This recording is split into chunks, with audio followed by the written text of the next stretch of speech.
ایک طوائف کی سچی کہانی۔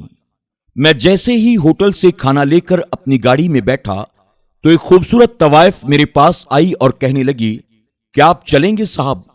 دیکھنے میں وہ عورت کسی شریف گھرانے کی لگ رہی تھی۔ میں نے اس کو پوچھا، کتنے پیسے لوگی؟ وہ بولی، آپ کتنے دو گے صاحب؟ میں نے کہا، چلو گاڑی میں بیٹھ جاؤ۔ اس نے ادھر ادھر نظر کر کے دیکھا تو ہمیں کوئی بھی دیکھ نہیں رہا تھا۔ وہ چپ چاپ آ کر گاڑی میں بیٹھ گئی۔ بیٹھنے کے بعد بولی، آپ کے ساتھ اور کتنے لوگ ہیں صاحب؟ میں نے کہا، ڈرو نہیں، میں اکیلا ہی ہوں۔ اس نے کہا، صاحب مجھے سگریٹ اور شراب سے اذیت تو نہیں دو گے نا؟ میں نے کہا، بالکل نہیں۔ پھر وہ بولی، صاحب آپ چاہیں 500 کم کر دینا، پر مجھ پر ظلم مت کرنا۔ میں نے اس سے کہا، عام طور پر یہ کام لڑکیاں رات میں کرتی ہیں، آپ دن میں کیوں کر رہی ہو؟ اس نے کہا، میں نہیں چاہتی کہ معاشرے میں میری بدنامی ہو۔ سب کو یہی لگتا ہے کہ میں کہیں جاب کرتی ہوں۔ میں سوچ میں گم ہو گیا اور کار چلانے لگا کہ یہ لڑکی کتنی سیدھی سادھی ہے۔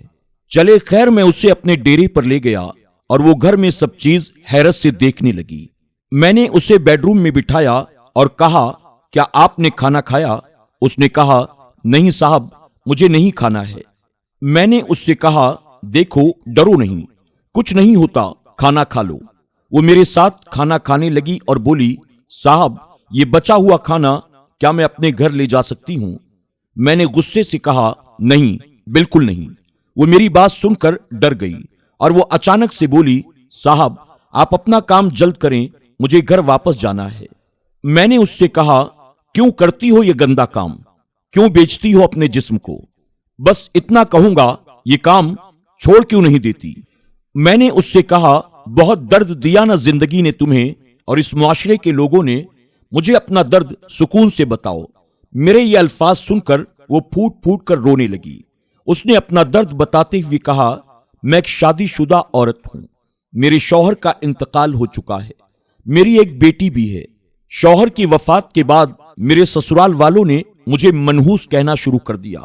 چند ماہ بعد انہوں نے مجھے دھکے مار کر گھر سے باہر نکال دیا۔ میں ادھر ادھر در در کی ٹھوکریں کھانے کے لیے مجبور ہو گئی۔ کسی نے میرے حال کی کوئی خبر نہ لی۔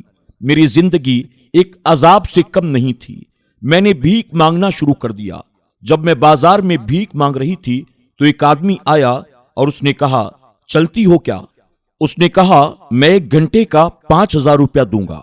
مجھے اپنے بچوں کے مستقبل کے لیے یہ قربانی دینی ہی پڑی اور میں ایک طوائف بن گئی، اور اب ہر روز اپنے جسم کو بیچتی ہوں، اور میں نے کرائے کا گھر بھی لیا ہوا ہے۔ بیٹی کو ہمسایوں کے گھر پر چھوڑ کر آتی ہوں۔ اس کی اس کہانی کو سننے کے بعد میں نے اپنا ہاتھ اس کے سر پر رکھا اور کہا، آج کے بعد آپ کو ٹینشن لینے کی کوئی ضرورت نہیں ہے، آج سے میں آپ کا بھائی ہوں۔ یہ سن کر وہ دل سے میرا شکریہ ادا کرنے لگی اور رو کر بولی، بھائی آپ کو اس کا اجر قیامت کے دن صرف اللہ ہی عطا کر سکتا ہے۔ دوسرے دن میں نے ان کو اور ان کی بیٹی کو اپنے گھر پر پناہ دے دی، اور پھر میں سوچ کر اللہ کی بارگاہ میں عرض کرنے لگا، بے شک میں نے ایسی نیکی کی ہے جو تیرے راستے میں یقیناً مقبول ہوگی۔ دوستوں، ہم کتنے ظالم لوگ ہیں۔ ہمارے معاشرے میں اکثر عورت جب بیوہ ہو جاتی ہے یا کسی وجہ سے ان کی شادی نہیں ہو پاتی ہے، اس کے ذمہ دار صرف اور صرف ہم لوگ ہیں۔ ہم دیکھنے میں بہت ہی نیک لگتے ہیں، پر ہمیں اپنے معاشرے کی بیوہ عورتیں یا پریشان حالوں کی کوئی بھی خبر نہیں ہوتی۔ ہم وہ کمینے لوگ ہیں جو اپنے نفس کے لیے کچھ بھی کرنے کے لیے تیار ہو جاتے ہیں، پر ہم ایسا کوئی کام نہیں کرتے کہ جس سے دوسروں کا فائدہ ہو سکے۔ آج کل ایسی کئی بہنیں اور بیٹیاں ہیں جو اس معاشرے میں گندے لوگوں کے ہاتھ لگ گئی ہیں۔ ان سب چیزوں کے ذمہ دار صرف اور صرف ہم اور آپ لوگ ہیں۔ اللہ ہمیں صحیح طور پر غریبوں کی، بیواؤں کی، ضرورت مندوں کی، یتیموں کی، پریشان حالوں کی مدد کرنے، ان کا حق ادا کرنے کی توفیق عطا فرمائے، آمین یا رب العالمین۔ دوستوں، امید کرتے ہیں کہ آج کی ہماری یہ ویڈیو آپ کو ضرور پسند آئی ہوگی۔